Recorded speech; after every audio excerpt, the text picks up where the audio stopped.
Diálogo telefónico con el dirigente radical, referente de la corriente de opinión nacional a nivel país. Estamos hablando con el ex diputado nacional Federico Storani. ¿Qué tal? Martín López Lastra le saluda. ¿Qué tal, Martín? ¿Cómo estás? Buenas tardes y buenas Bueno, tardes a la audiencia. muchas gracias por atendernos. Bueno, imagino que no habrá estado ajeno a lo que fueron las imágenes de ayer en Jujuy, donde, bueno, la violencia predominó, ¿no? Quería un análisis suyo respecto de lo que se ha visto, no solamente ayer, sino en los últimos días respecto de Jujuy. Bueno, me parece que las imágenes hablan por sí mismas, como a veces se dice, y esta vez con razón, que lo que inició con una legítima reivindicación por parte de los docentes, que estaba siendo canalizada a través del diálogo y de métodos pacíficos, donde estuvo la ministra del ramo de la provincia de Jujuy, Alejandra Martínez, conversando con los docentes, como pasa en muchos conflictos prácticamente en más de una decena de provincias en este momento del país con respecto al tema de los docentes. Luego fue cambiando, fue girando y fue tomando cada vez un tinte más político. Primero cuestionando la reforma constitucional que se hizo en la provincia de Jujuy, que dicho sea de paso, se hizo observando todos los procedimientos legales y los pasos también establecidos por la propia constitución de la provincia y que se aprobó por una inmensa mayoría, incluida esa habilitación por el principal partido de oposición, que es el justicialismo.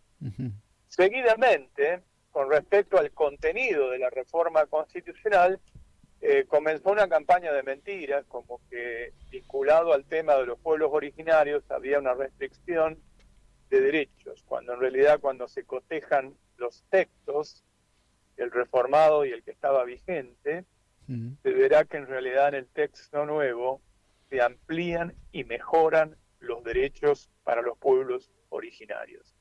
Y finalmente salió al desnudo la verdad. La verdad que está comprobada por decenas de audios, de chat, de videos y demás, es que la violencia estuvo engendrada, promovida y conducida por algunos grupos que perseguían como objetivo, y así lo señalan en estas evidencias que señalé, la posibilidad de la destitución del gobierno de la provincia legítimamente constituido, teniendo en cuenta que incluso hace muy pocos días se hizo una elección donde ganó por también una mayoría muy amplia, que es la expresión de la soberanía popular y que es la base de la legitimidad. Este es el tema. Y Claro. además, la complicidad del gobierno nacional con esta maniobra, teniendo en cuenta que allí hay asentadas fuerzas de gendarmería, y cuando se estaban cometiendo delitos infraganti, es decir, flagrantes, Sí. como por ejemplo el bloqueo de rutas nacionales, que son delitos, sin embargo, la gendarmería no actuaba por orden de las autoridades nacionales. Se está jugando con fuego en términos de cruces digamos, de acusaciones, usándose términos bastante complicados, ¿no? Porque por ahí, digamos, hasta atacan la sensibilidad de un oyente, un televidente promedio, porque se habla de golpe institucional, de represión. Hay que poner un paño frío a todo esto, ¿no? Por supuesto, quienes a mí me conocen y me han escuchado, incluso en este programa, en diferentes oportunidades, soy una persona que ha puesto al diálogo, creo que es la esencia de la democracia, a la convivencia pacífica, al respeto del pluralismo, a la necesidad de que se encuentren denominadores comunes para que se puedan convertir en políticas de Estado con el correr del tiempo.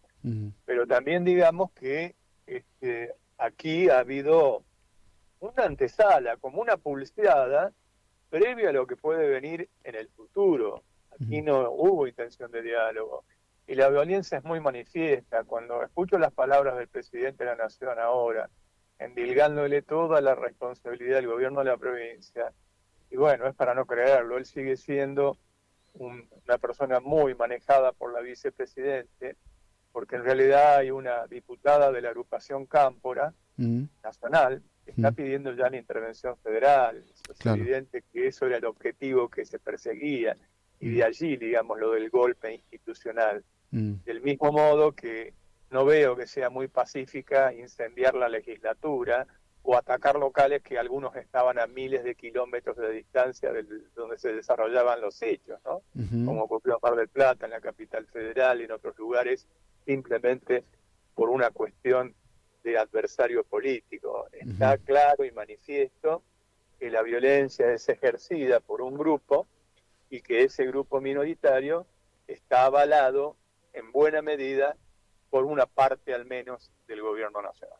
Ahora, Jujuy, ¿cómo analiza cómo siguió después de la víspera el tema Jujuy? Porque los cortes de ruta continúan y, por un lado, bueno, usted habló de Alberto Fernández, pero el ministro de Seguridad como que justificó que no va a enviar fuerzas para disuadir a quienes están cortando rutas.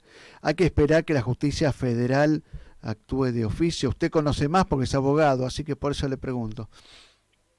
Bueno, justamente a pesar de la demora, la Fiscalía y el juez federal fueron los que ordenaron justamente el desalojo de las rutas nacionales, porque es un delito flagrante, demoraron muchísimo tiempo, Ujú, pero de todas maneras lo hicieron y la orden no se ejecuta porque sencillamente la autoridad nacional no imparte la orden de ejecutar esa directiva que ya emana de la propia justicia federal, ujú. porque estoy hablando de un delito Claro. de carácter federal. Estamos hablando de las Eh, rutas nacionales, claro, está claro. Exactamente, son Eh, rutas nacionales que muchas de ellas tienen acceso internacional. mm, La ruta que va, por ejemplo, hasta Villazón, en Bolivia, pasando por La Quiaca, mm, o el paso de Jama, que está conectando a la República Argentina, la provincia de Jujuy, mm, con Chile, la claro. República de Chile. Cuando, por ejemplo, y hoy se vio, lo que ayer eran versiones o hipótesis, hoy, digamos, está todo explícito. Yo veo en redes lo que señalan desde partidarios, desde el actual oficialismo nacional, respecto de que sí, lo aceptan, de que esto es una prueba de ensayo de lo que va a pasar si gana un partido opositor al cual el kirchnerismo califica que es de derecha. Y que, bueno, para que vea el común de la gente o todos los argentinos qué es lo que va a pasar si se atreven a votar a un partido distinto al oficialismo. ¿Cómo lo analiza esto? Bueno, lo analizo con objetividad. Para mí no me sorprende porque también lo dijo expresamente el diputado Eduardo Valdés, lo dijo expresamente. Esto va a pasar si no nos votan a nosotros, prácticamente dijo. Pero antes había dicho el propio Aníbal Fernández, iban a correr ríos de sangre. Eso, bueno, después dijo que le dio Ujú, un sentido metafórico, pero la verdad que yo no entiendo demasiado esas metáforas teniendo en cuenta de los antecedentes violentos que venimos en la República Argentina. mm, Y para mí lo es muy importante que el gobernador de la provincia esté tan firme, el gobernador Morales.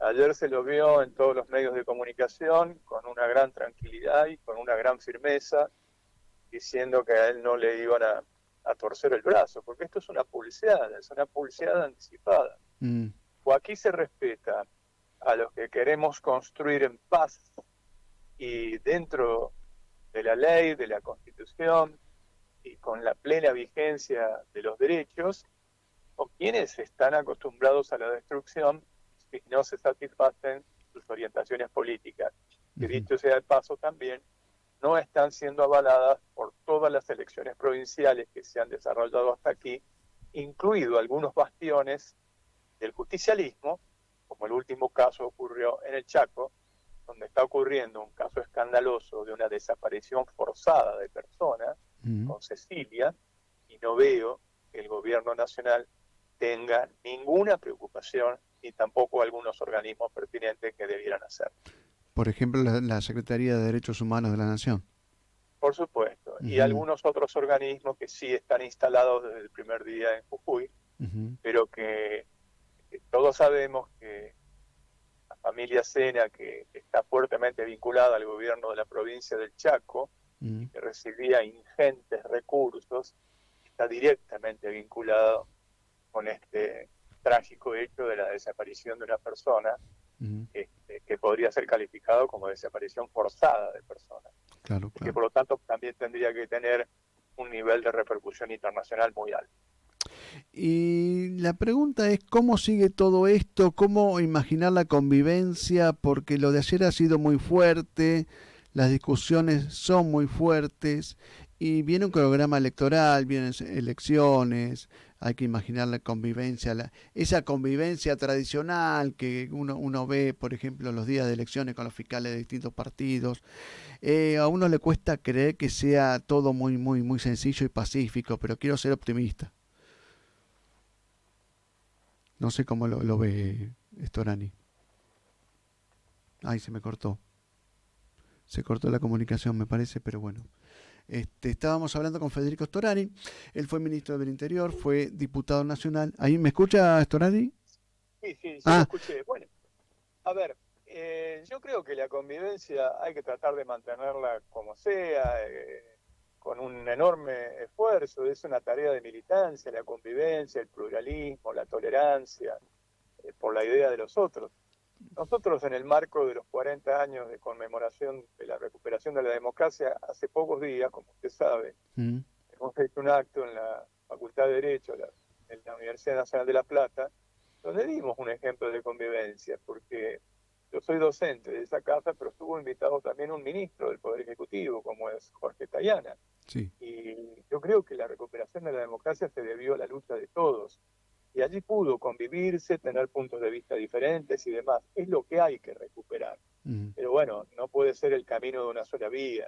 mm. Si un diputado nacional como Valdés está diciendo, en realidad, si no nos votan, pueden ocurrir tales cosas, por ejemplo, los hechos de violencia, un ministro habla de ríos de sangre, es bastante complicado de encontrar canales de diálogo. La última tiene que ver con el radicalismo y en este contexto, justamente de los últimos días y lo que queda de cara a las elecciones, ¿cuál es el rol que le está viendo al partido que usted integra? Bueno, yo creo que el rol del radicalismo se muestra con un modo mucho más activo. Ha tenido resonantes avances desde el punto de vista electoral en varias provincias. Chaco, por ejemplo, los dos Mm, candidatos que competían por Juntos por el Cambio son de origen radical, lo mismo en La Pampa, mm. lo mismo en Mendoza. Está clarísimo que el radicalismo está más activo, pero también el rol del presidente del Comité Nacional y su convención, que han actuado con muchísima firmeza y tranquilidad. Desde mi punto de vista, el radicalismo tiene que aspirar legítimamente al liderazgo de la alianza que integran, y esa es la tarea que nosotros estamos empeñados. Perfecto. Federico Storani, exdiputado nacional, dirigente radical a nivel nacional. Muchísimas gracias. Gracias a ustedes y a disposición.